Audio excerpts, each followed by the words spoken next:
Hello there. April has not been a particularly good month for the books I've been reading. And this one was a very unexpected surprise. Ali Smith, The Accidental, shortlisted for the 2005 Man Booker Prize. Quite a highly regarded novel. And I really enjoyed it. So let's start as usual with talking about the plot. There are 3 sections to the book, the beginning, the middle, and the end. And I'm not being simple, it's actually called the beginning, the middle, and the end. And in each of these 3 sections, there are 5 chapters, and it goes as such. The first chapter is Amber. The second chapter is Astrid, Magnus, Michael, and Eve. Astrid and Magnus, brother and sister.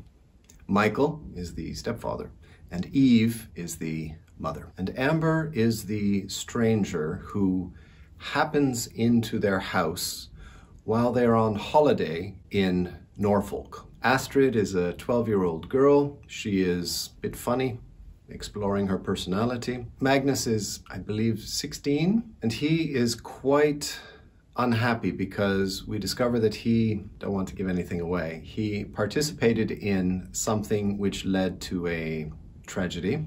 Michael, the stepfather, he is a university professor and he sleeps with all of his female students. And Eve, the mother, she is almost famous writer who is struggling with her latest novel. Into this comes Amber. She has a very positive and yet catastrophic effect on this family's life and existence together. Am I making sense? It's a little bit difficult. I'll explain why in a minute.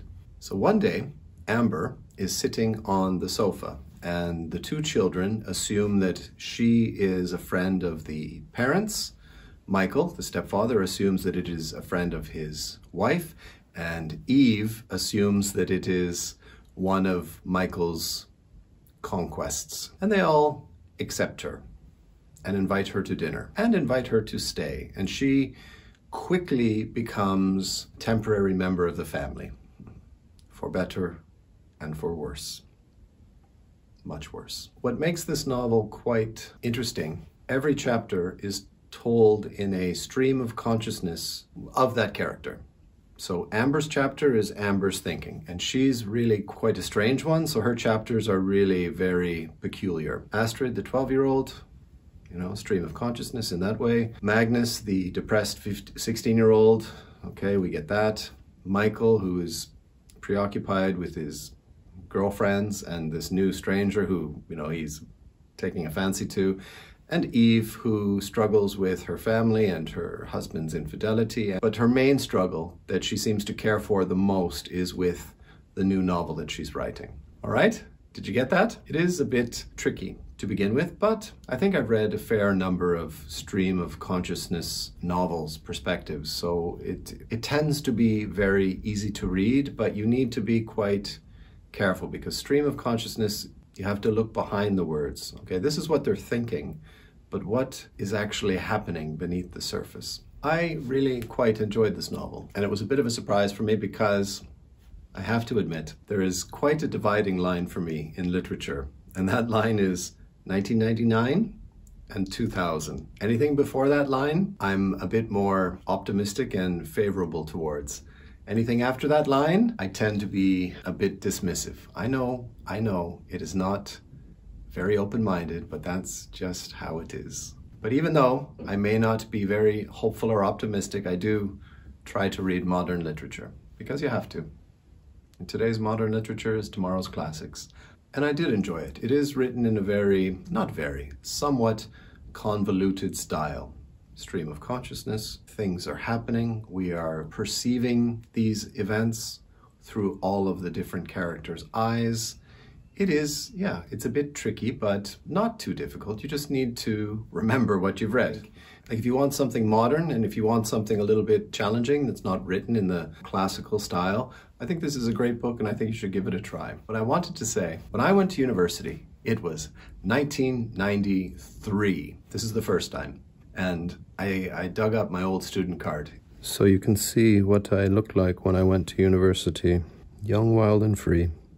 Not like today. So I was really ready to go to university and study literature because I'd read at least a dozen books that weren't on the high school curriculum. So I thought I was really extraordinarily well prepared for 20th century literature class. And when I got there, the professors, they kept using this phrase, postmodernism. What the hell is that? You know, kind of shocked me, and it set me back a little bit. I thought, oh God, I've never even heard of that. Don't even know if I'm familiar with modernism, and we're already on to postmodernism? I was never really sure what postmodernism was. It was this mystery phrase that the university professors would use. I don't think I was the only one too shy to ask, excuse me, what does that mean exactly? Because I don't, postmodernism. Is that today, or was that last year, or is that in 5 years' time? I don't know what it means. However, when I read this book, The Accidental, I thought, I think this is what postmodernism is. Never one to be afraid of making a fool of myself. I'm going to try to give it to you in my own words. Postmodernism is when the author tries to tell the story without explaining the critical action, which is the most important part of the novel. So they want to write everything but that critical knowledge that you need to figure out exactly what's happening. You get what happens before, you get what happens after, you get all the stuff on the periphery, you get other people's perspective, but you don't exactly get this happened and this is what it meant. You don't get that. That is, for me, what postmodernism means. And that's what we have in this novel. Things happen. There is a definite result, which is quite extraordinary, but we don't know why, we don't know how, we don't know what it will lead to. We just see the scattered fragments of what comes after, but not too much. That is what I believe postmodernism is. If you like the classic stuff and you're a bit conservative and you're saying, well, that sounds like shit to me, yeah, I think it can be if it's not done well. Like if it's just a bunch of nonsense happening and no results and no consequence, and just a bunch of stuff happens, that is not fun to read. But it can be done well in the way that you have questions and you have ideas and you have theories, and that is fun. Your chance to use your imagination, and perhaps you can loan this book to your friend and you can have a very happy discussion about it afterwards. What do you think happened? Really? I didn't quite see that. I think one of the reasons I love to read is that I love to meet my friends who read, and we talk about books and we discuss this author and what does it mean and how do you feel about this novel. And it's a shame because I don't have too many of those friends. People don't read books very much anymore. It is extremely uncommon for me to meet anyone who reads any of the kind of stuff that I like to read, which is one of the reasons I made the YouTube channel, because I want to talk about some of my favorite books and I want to have a one-sided discussion about them. I love this book. I have questions about it. What do you think it means? But I'm also very strict about not giving away too much information because I think that spoils the enjoyment of reading it. So, if you can, find a copy of The Accidental, and if you would like to write some comments about what do you think happened and why, I'd love to hear your opinion. If you like modern literature, and if you want something that is written in an unusual way, please give this novel a try because it's very good. It's only 300 pages. Liking the video helps. Thank you very much for watching. This is Grant Loves Books. Thanks a lot.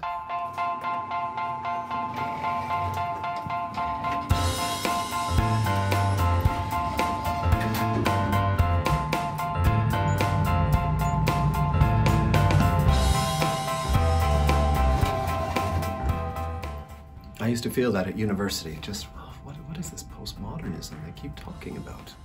I always just used to think it was the university professor was trying to use some modern phrase that none of the students would understand to make them seem more clever.